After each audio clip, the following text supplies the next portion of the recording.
Good day, everybody. It's Tammy. I am so excited to share that what is happening right now on the planet and with you. I would like to have you ponder the idea that everything is working out for your highest good.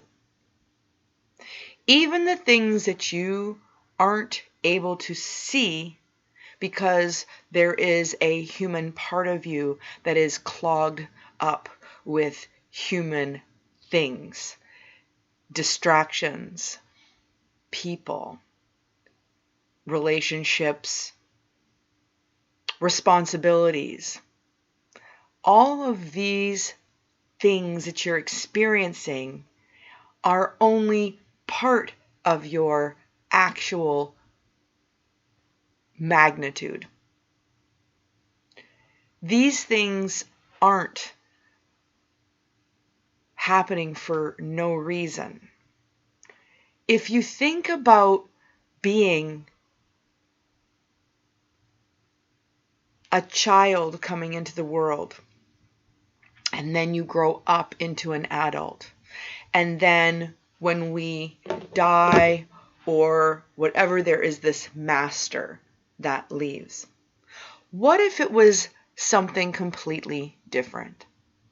What if the master comes in to the child's body and has experiences and learns feelings and then makes beliefs because of those experiences? And that affirmation of what happens to you specifically are the tools that you required in your adulthood. Those tools, as tough as those experiences have been, those tools are intuition, compassion. They could be negative. They could be anger, resentful. They could have all kinds of responses and reactions. It could create a lot inside.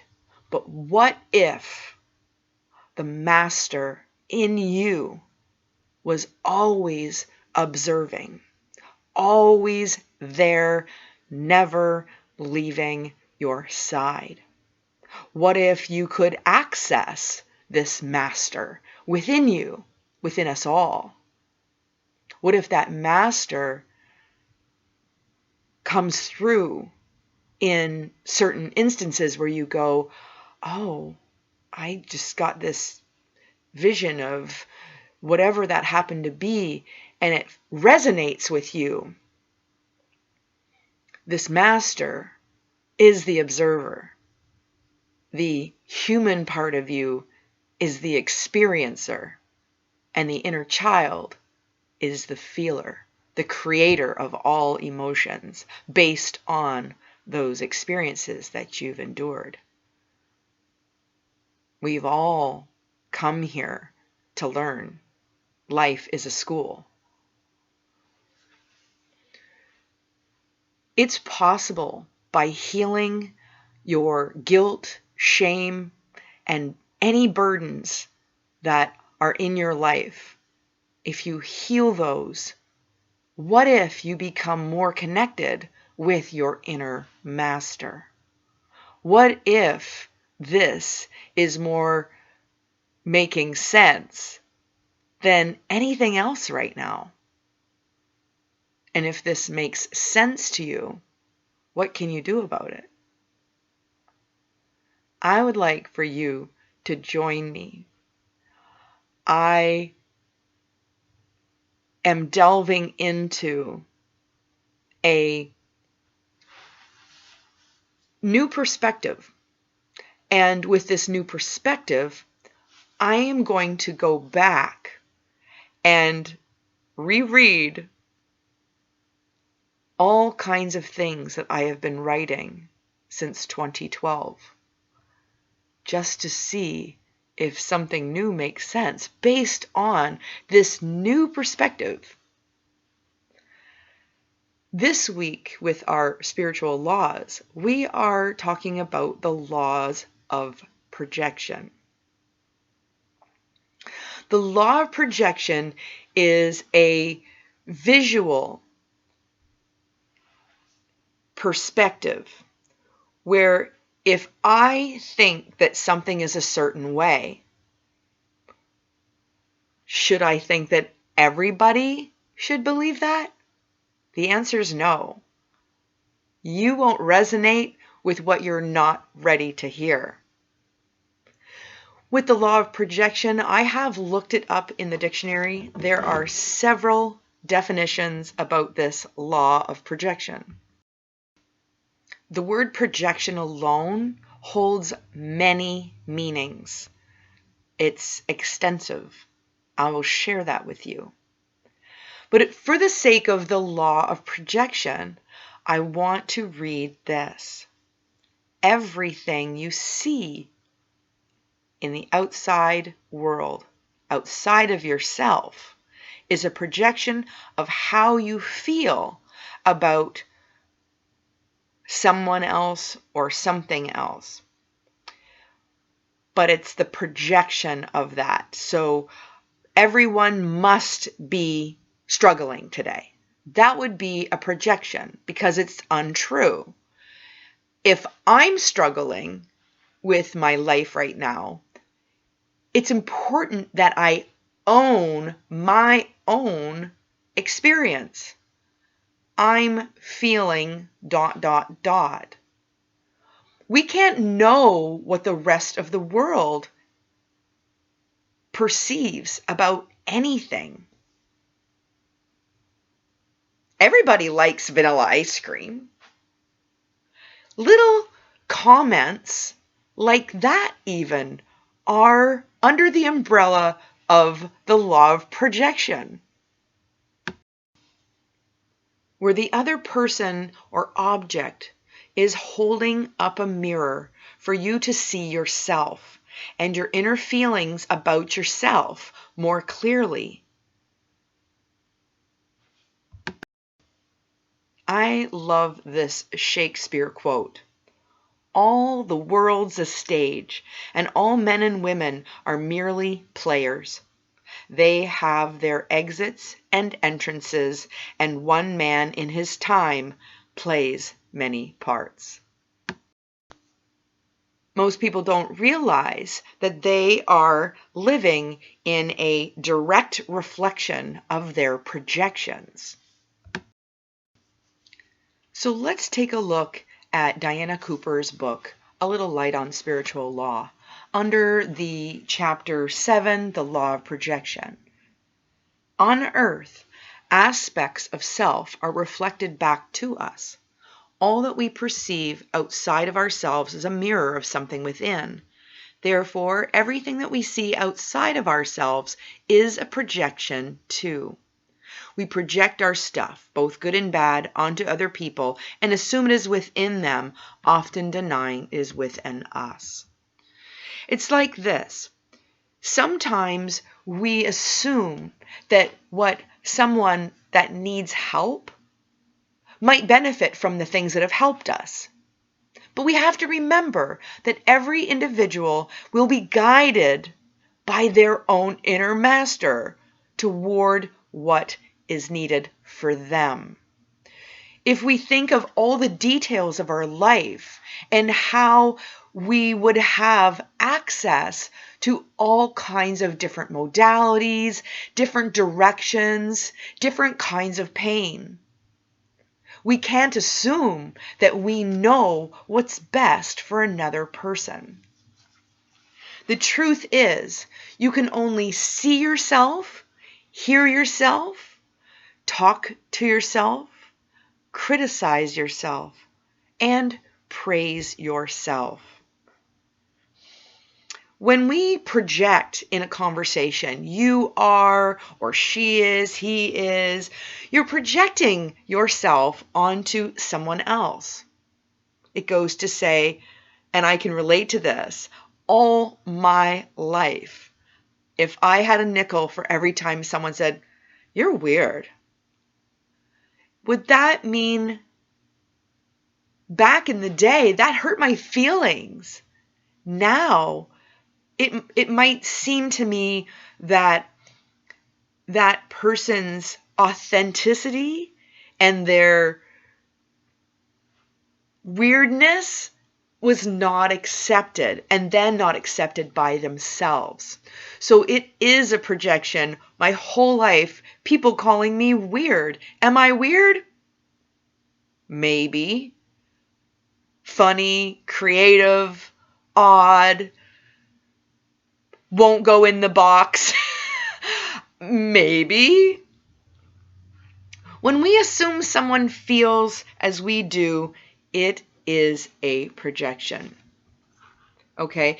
It is more comfortable. Like if you think of that example that I gave you, it's more comfortable for someone else to imagine that someone else is or has the qualities we don't like, especially, but also the qualities we deny within ourselves, maybe unknowingly or unconsciously, or those qualities that we like about people. That's also a projection.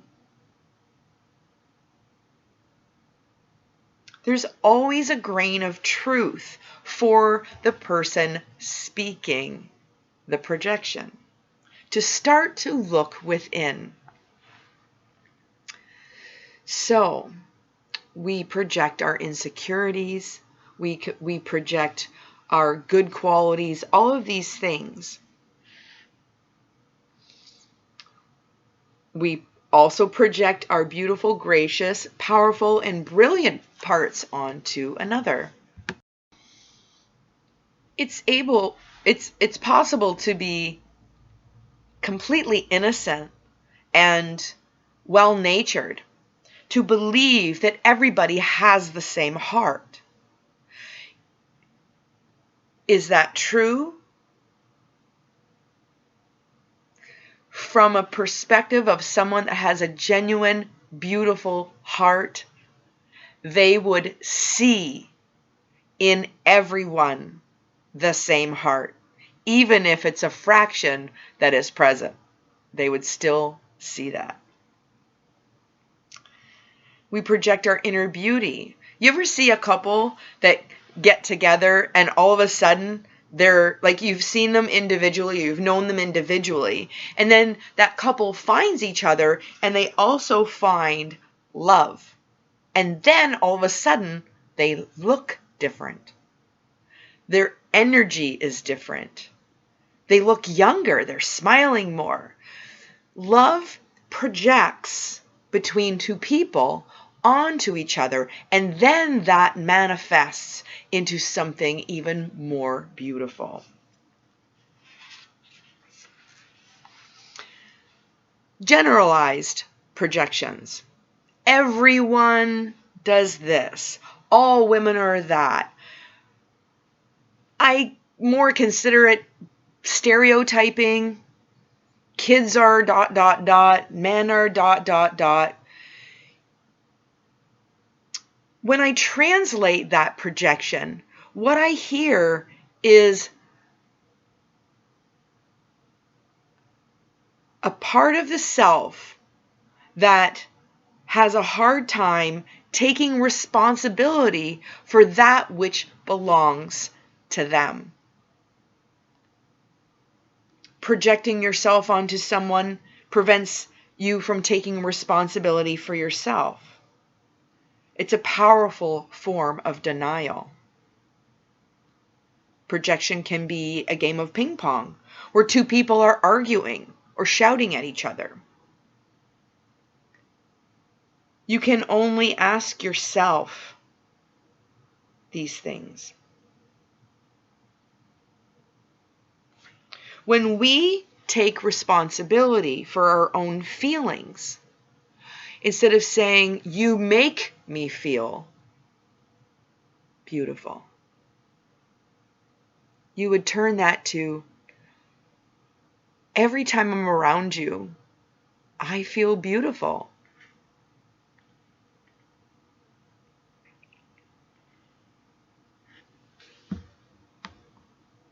Or I feel very beautiful when I'm with you. So it goes to say, even highly experienced and objective professionals of every kind see situations through colored lenses. It's almost inevitable because it's a human consciousness. So is this right or wrong to project? The answer is no. There's no right or wrong. It just is. It is a thing. The law of projection is a thing. When we become more aware, more conscious of spiritual laws, we understand how we as humans are the experiencer. We're here to experience everything. And our guides, our angels, our inner master, observers. The inner master in me observes how I be. And the inner master in me knows that I'm here to learn, and there's no judgment from the inner master. You are here to experience what life is for you. Nobody has walked the same path as you. 8 point so-and-so billion people on the planet. Everybody's having their own experience, and it's not for us to deny. It is not up to any individual human to deny another human of their experience. I feel very strongly about that. So in closing, you do not know how anyone feels or is. Everything you see is another, or in another, is a projection of an aspect of you. I hope that the law of projection helps you ponder how you be just a little more.